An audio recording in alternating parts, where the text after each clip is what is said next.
Ladies and gentlemen, another video here for Open Great League. I will say last night was my birthday, so I'm recording this in the morning right before it's coming out, so bear with me. But it's going to be a double dark team. I gotta say, I did try many double dark teams with different combinations of Pokemon. I had Venusaur in the front for Alligator. I even tried Hypno again, but with a different with Umbreon, but like Morpeko, I believe. Didn't really like that one either. Yeah, there's like 4 or 5 double dark teams that I tried that were just very bad and losing records. So it's taken me a few days to figure out. And I actually just went back to the last video, saw Morpeko and Azu together, decided to swap them. So now I have Azu in the front, Morpeko as the finisher, with Malamar as your safe swap. So probably this should have been it all along. I definitely looked at the comments, and a lot of people wanted to go with Drapion, which is why I tried Drapion first, but there were problems again with, I had Feraligatr in the lead there. Maybe I'll try it again with Azumarill in the lead, but I was too weak to Wigglytuff, and yeah, each of the teams had some sort of crazy weakness that for some reason the enemy always had the counter to. So yeah, I'm going to show you today, again, that Azumarill, Morpeko, Malamar line. Let's go ahead and get into the video, but first, if you haven't, definitely hit the subscribe button. This is the team that worked for me in the end, so let's showcase some of these battles. I got the the nameplates there to the left side. Nothing crazy, all of your basic stuff. Azumarill moveset's normal for Azumarill, and then the other movesets are kind of obvious, just what they've always been this season. Alright, Azu into Alola Ninetales. So the best case, let's actually just pause for a second. The best case scenario for us in that situation is if they don't have Charm, because that means that if they do decide to shield through the matchup, then Azumarill will lose that matchup, and then we'll kind of have to hope that Malamar can take it out. If it does end up having Charm, if it has Powder Snow, then Azumarill just wins that matchup. If it has Charm, they can definitely shield through it. Which would be tough for us in the back because we obviously have 2 dark types against Charmer, which is going to be pretty bad. But you would think that at that point it would be kind of low enough for Malamar to get through. Dunsparce. Malamar's okay into this matchup. I decided to let them throw energy, and then I'll switch into Malamar. They do have a little bit of extra energy here. I probably should have switched right away. The tough part is I do want it to be in superpower range so that I can superpower and then just get through this matchup since it is super effective. But it's tough because you're scared of if they end up deciding to shield, then I'm going to have a reduced defense and attack weighted Malamar, and that can be pretty scary. But they do end up taking it, and we've ended up farming it down. They do end up coming in with the Ninetales, and it is the Powder Snow variant, which, for better or for worse, Azumarill's going to be able to handle this very easily. Malamar, I do end up getting to 2 superpowers. Probably should have gone for a little bit more, but I didn't know if they had Charm or not, so I wanted to throw right away before getting possibly taken down. Get a lot of damage through on this. Want to wait the timer a little. Well, oh, timer was up. They end up coming with more Morpeko. This can be a rough matchup, so you can decide to stay in this matchup if you want. It's not the worst because they're almost always going to go for the Aura Wheel. I was going to say Aura Shield. The Aura Wheel at the beginning here because it is super effective, whereas these 2 moves now in the dark form are going to be not very effective. Now, they are going to be ahead of us, but I was like, this was 4. They can't really be going to Dark Wheel here, or I know the moves. Aura Wheel, the Dark Aura Wheel, I guess. So I decided to throw first there, and then they end up throwing, I believe, again, a Psychic Fangs. So I see what they're trying to do. They're trying to just make it to the clock and allow Alola Ninetales to get through this matchup, which is tough, but it does mean that we are going to save shields, and technically, Azu's good enough in this matchup that I don't have to worry too much about it, although their Ninetales was pretty low, so I did want to make sure that if they did come in, I was going to throw right away, and now I can make it to the Aura Wheel, or I can just swap either way. Alright, Aurorus. So we're always into Gastrodon, and this is a really good matchup for Azumarill, but both of our matchups in the back are okay against Aurorus as well. The only thing is it is pretty spammy, so I probably will switch into Malamar at some point. We do end up switching right here. The thing I was going to say was, in the same way that I'm always looking for a Ferrothorn team, I am always looking for like a good Ice team. As it happens, it almost always ends up being a Dugong team. Sometimes the Alolan Sandslash, as we saw in the last video as well. But some of the Icemon, it's weird because Ice is really bad as a a defensive typing, but it's actually pretty interesting that a lot of the Icemon in this game are very fringe. They're almost meta is kind of what I'm trying to say. So I'm always looking for what can be the next best Icemon. They end up switching into a flying type here. We end up going for Aura Wheel. Then the good thing about this one is that it's ghost flying, so it's going to take super effective from both sides of the Aura Wheel. So I'm just going to go for this next Aura Wheel, and that's going to be GG because we definitely outpaced this guy. They do have Astonish, which more of a damage move, and we technically resist it, but look at how much HP we lost in like 7 Astonishes. Frostlass, again, another Mon that's very close to being meta. It's been close to being meta for like literally maybe like I feel like 9 or 10 seasons, to be honest. So 2.5 years it's been close to being meta, but it's always on that fringe. You usually really only see it when we get to the limited metas, because it ends up the whole like tier 1 gets kind of their legs chopped out from under them, or taken out from under them. That's the phrase.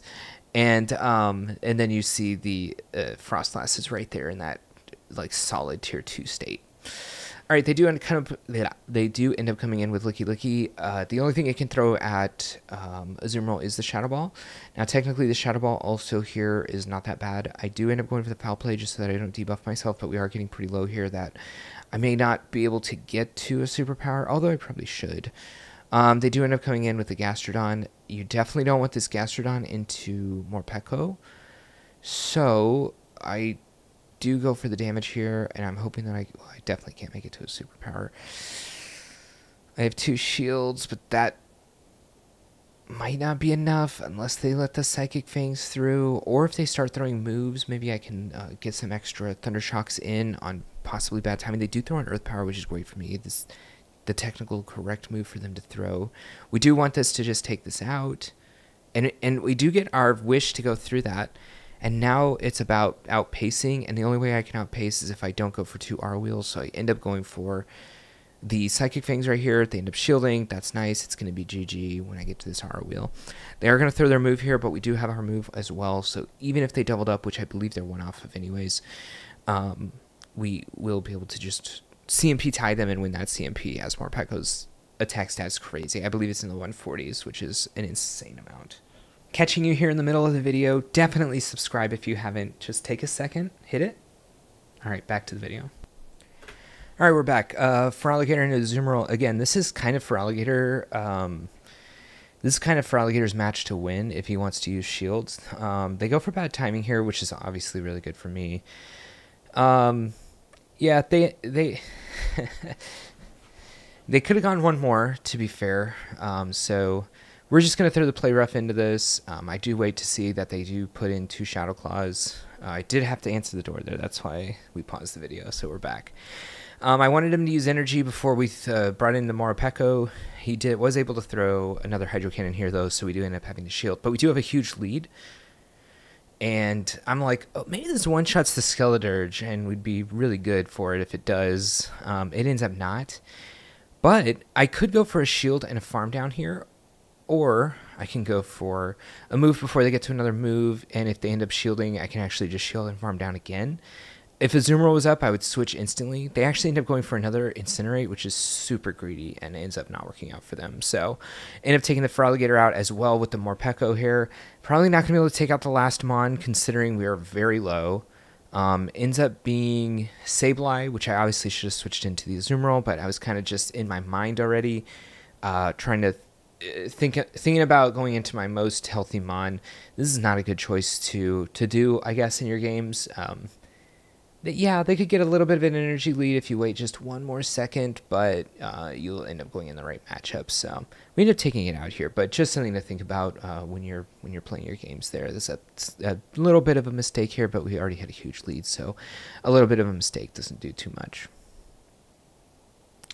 All right, Gastrodon and the Azumarill. Azumarill, this is the matchup you want to be in, to be fair. But again, Malamar is not bad in this matchup either, so not too worried about it. I guess something with this team is we're not really trying to use shields on the Azumarill, if possible. So you do want to have the thing about Morpeko and a real difference from something like Scrafty is you want that. Scrafty wanted, in the Power Up Punch era, I should say, before the Thunder Punch era, you really wanted to have a shield advantage for +1, but you were fine with the 1-0. It feels like Morpeko really needs 2 shields, which is crazy to think about. But I mean, not always. Obviously, there are matchups where you're really good into like Toxapex, Azu, what am I thinking of? What's his name? Who's the bird? Mandibuzz. Those are like extreme matchups that Morpeko is going to do insane into, and we do get into the Toxapex matchup. Oh, Dugong as well. Not the greatest matchup for Dugong, because you do get to get the Aura Wheels pretty easily off here. They do easily live as well, but they do end up shielding, so we're going to go for the Aura Wheel again. We can gain a decent amount of energy here. But yeah, in those matchups, Morpeko only needs the 1 shield. But there are matchups where you really want the 2 shield, or we have to get through the Dugong and something else. Luckily for us, Toxapex is very easy to get through, just generally. And we will be... And now here's something to really think about Morpeko. We're going to be in the dark stages against this Toxapex, but what we can do, and what I was going to do probably, and I can tell you because it's a Azumarill matchup, mirror match is going to last forever, is I probably was just going to go for the Psychic Fangs, then switch to the Malamar, and then let Malamar's extra... the defense lowering on the Toxapex is going to allow the Psy Wave to really do a ton of damage from the fast attack onto the Toxapex. So that's probably what I was going to end up doing, because why not? And then the dark move, if I was on electric Aura Wheel, then I would have definitely done that. But since we ended up in the wrong form, we ended up doing that. Now, another thing we actually could have done, and since I have an infinite amount of time in the mirror match, is I actually could have switched... I don't like that play right here. This was some weird play. Anyways, we could have switched to Malamar right away in the other matchup, and then had Morpeko with energy, and then throw the electric Aura Wheel into it afterwards. Anyways, in this matchup, I would have liked to just switch right into Morpeko, but this matchup's fine as well. You're not going to die to 2 Icy Winds. We already end up getting a shield advantage here. I'm going to go for the superpower again. This doesn't KO, and this is why this matchup is not even that good, because I guess they did end up using a shield, so I could just shield, but I'm not going to be able to farm down. Yeah, I really don't like this, to be honest. They end up coming in with a slash, and I'm not going to be able to one-shot this thing, but I am going to go for a lot of damage. I probably should switch into a Azumarill here. Oh, great, but we don't get the move off. Which, for better or worse, I think it is worse, actually, for us. I would say things are going not great here, but I'm going to start Aura Wheeling. It's going to be tough for 3... See, this is what Morpeko... This is what I'm talking about. I have 3 good matchups here in the back, but they have an extra shield available, and we only have 1 shield. But I think the fast attacks are just going to be doing too much. I remember this matchup, I do make a mistake here. I think I should have just gone for the full farm down. This is so dumb to have thrown this, because now I can't farm down the Dugong, and it's going to end up farming me down. And I wanted to showcase this battle because I just messed up here, and it's something to think about. We already had 1 increase on attack and 1 decrease on it, on 1 defensive decrease onto the Azus. So the Thunder Shocks would be basically doing almost 50% more damage. We should have just gone for the farm down and then throw the charge move into the Dugong. All right, Clodsire. It depends. I said this in the last 2 videos. A lot of people actually have moved back to Stone Edge, which is crazy. So I guess it shores up. It makes the Azu matchup a lot better for the Azu versus Clodsire. Because they're not going for the super effective Sludge Bomb, which is actually they get to that move actually way faster than we do. But the matchup's whatever anyways. We got a shield advantage. I just come in with Malamar. Probably just going to eat this too. Just going to have my 2 shields for Morpeko. We did eat 3 Earthquakes, which is tough. That's obviously a lot of damage. A Pokemon and a half, more than that even. But we do get to the superpower. They do end up switching into the Feraligatr. We do have an energy lead. So I can exchange shields right here and end up KOing the Feraligatr. And then having a shield, or having a Morpeko in the correct form. Now, Technically, you don't have to shield these moves. The first one at least, because they're never going to farm me down. I end up going for just lowering the attack, lowering the defense, because I have Malamar in the end as well with a superpower. Plus, I'm not really on the R wheel section of this, the electric R wheel rather, so I don't want to throw necessarily a resisted move, but they end up taking the second one and it's KO. Charger Bug is very tough for this team. They do end up switching into Machamp, which is crazy. Technically, Malamar lives this, so we could end up going for a shield advantage here because the side waves are just going to be ending up doing too much with this foul play, even though the foul play was resisted. So yeah, we get a shield advantage. I'll probably end up coming in with Azu. If I can get to this move, that'd be great. Since he throws the move here, he's going to be out of energy. I'm just going to let this go. Going to come in with Azu, farm this down. I think they would only get to a cross chop here since they threw 2. And I decided to stay in here and just throw an Ice Beam just to do damage. And then I'm probably switching and using my 2 shields on Morpeko. Oh, okay. I do want them to throw because they are going to end up to have to throw. What are my words here? They're going to have to throw a discharge. And they are out of energy, which is nice. I'll just double shield this since it does have Lunge, which is going to be super effective. Bug's super effective against Dark, and no effectiveness into the electric types. I mean, it's all neutral, basically, for him against me with the Lunge. Whereas I do throw a resisted move, and now I really just want to go for farm down. It does seem like they're weak against this in the back. I do want to make sure I have energy. They end up coming with for Alligator. The Dark R wheel going to be enough to KO this in one shot because I already have the 1 times increase on the attack increase with the whatchamacallit R wheel. I end up going for CMP here. We do win CMP, and that's going to be GG. Charger Bug's tough. It was, I think, weird for them to switch out of a good matchup, but I guess they just didn't want to take a lot of damage. They wanted to make sure that they could shore up the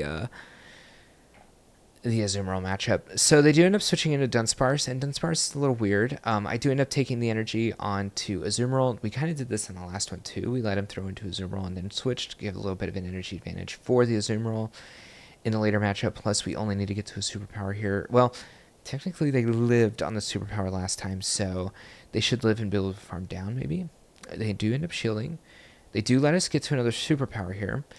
I might be unwilling to shield this matchup. Although they're very low, maybe I'm going to go for farm down. Okay, that makes a lot more sense. I was like, maybe even just taking the shield advantage would be nice here. But since they are low enough to get a farm down, I will be able to throw another move into this Pangoro. And I know that superpower is going to be super effective. Now, you could say that's a mistake because Azumarill just hard walls this matchup anyways. So maybe I didn't need to use a shield there and then just have the lead. I do end up going for an Ice Beam. Because they're obviously super low anyways. I don't need to go for the super effective move when I can go for the energy efficient move. 2 close combats, probably not enough to even KO me from here, even though Pangoro does have an insanely high attack stat. Just doesn't do that much to Azumarill.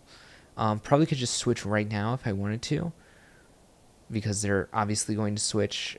I do end up switching late, so whatever. They do outpace me here. We do win CMP. Ooh, I forgot if we win CMP against Feraligatr. I think we do. But I don't go for it anyways. I just go 4 and then throw. Since the Pangoro is pretty low anyways, I probably can throw the double resisted. I'll probably just go 1 more and go for the R wheel. Oh, they get KO'd by the fast attacks anyways. Jumpluff.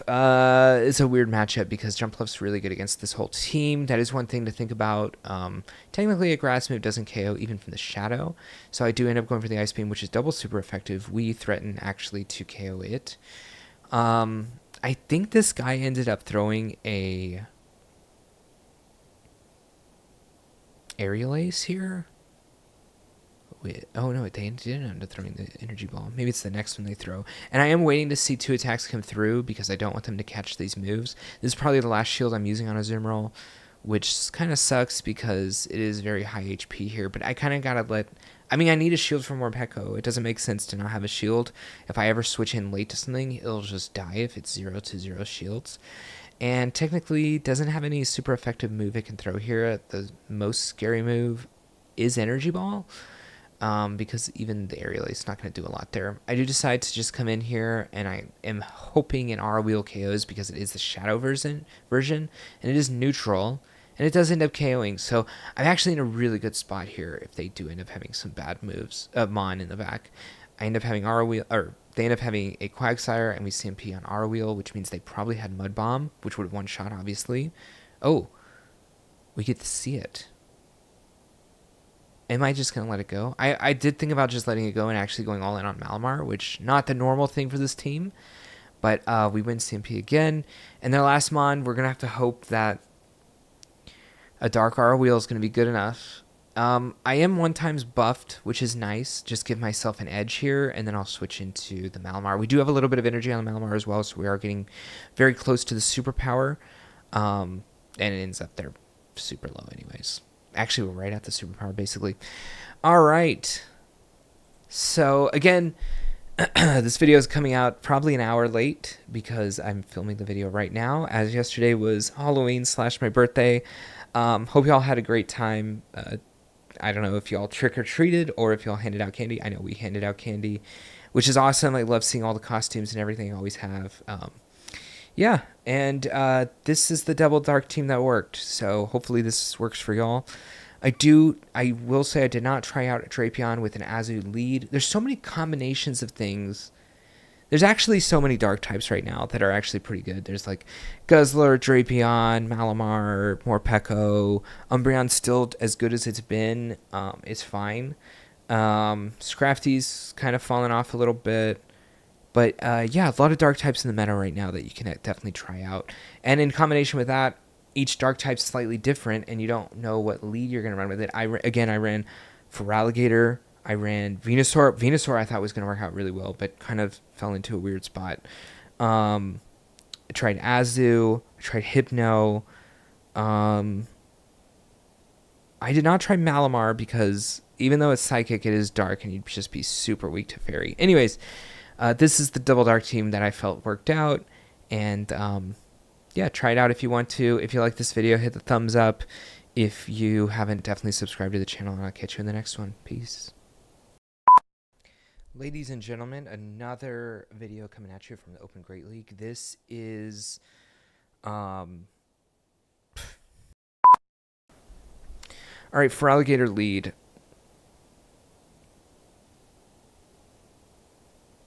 Oh, okay, we gotta pause the video here. Hey, thank you for watching the video, and if you want to continue to support me, definitely click that subscribe button. You'll see any content coming out, and if you want another video on this same league for some more tips and tricks to other teams, check that video out right there, and I'll see you in the next one.